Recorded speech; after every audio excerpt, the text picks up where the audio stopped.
મિત્રો આજે આપણે એક એવી બીમારી વિશે વાત કરવાના છીએ જે આપણની જિંદગીમાં ક્યારેક તો થઈ જશે। તેનું નામ છે તાવ એટલે કે ફીવર।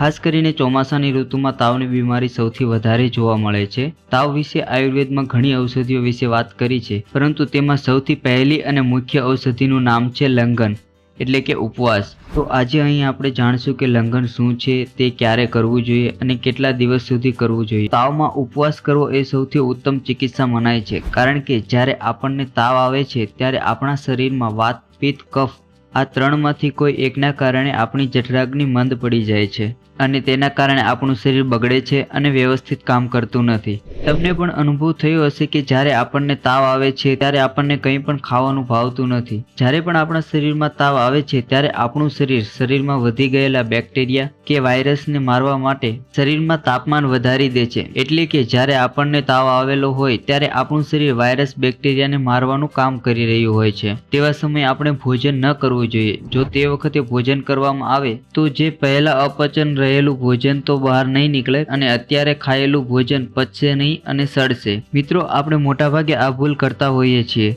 ચા, બિસ્કિટ, બ્રેડ, નાળિયેર વગેરે આપણે ખાઈ લેતા હોઈએ છીએ, કારણ કે આપણને કમજોર થઈ જવાનો ડર હોય છે। તેથી જ્યાં સુધી એકદમ સારી ભૂખ ન લાગે ત્યાં સુધી કાંઈ પણ ખાવું ન જોઈએ। આમ કરવાથી આપણા શરીરમાં બગડેલી જઠરાગ્નિ ફરીથી પ્રદીપ્ત થાય છે। તો સાવધાની એ રાખવાની છે કે આ ઉપવાસ ત્યાં સુધી કરવો જોઈએ જ્યાં સુધી કમજોરી ન આવે। જો કમજોરી વધતી જણાય તો તેવા સમયે ઉપવાસ ન કરવો જોઈએ, ત્યારે કંઈક ને કંઈક ખાઈ લેવું જોઈએ, જેમ કે મગનું પાણી। આ ઉપરાંત ઔષધિ તરીકે આયુર્વેદિક દવા 10 ગ્રામ નાગરમોથા અને 10 ગ્રામ પરપટ બંને પાવડર 2 લીટર પાણીમાં નાખીને 1 લીટર થાય ત્યાં સુધી ઉકાળો। પછી એ પાણી દિવસ દરમિયાન સેવન કરીને પૂર્ણ કરો।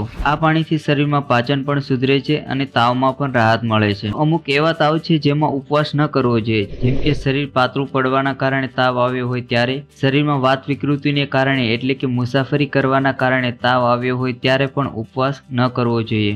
ત્યારે કડવી વસ્તુનું સેવન અને મિશ્રીના પાણીનું સેવન કરવું જોઈએ।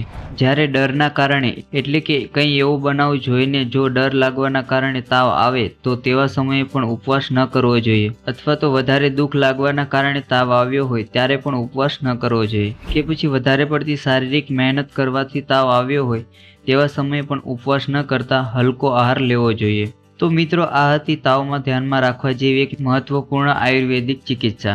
લાઈક કરો જો વિડીયો તમને પસંદ આવ્યો હોય, શેર કરો એવા લોકો સાથે જે તાવમાં આવી ભૂલ કરતા હોય છે, કમેન્ટ કરો જો કોઈ તમારી રાય અથવા તો સુઝાવ હોય।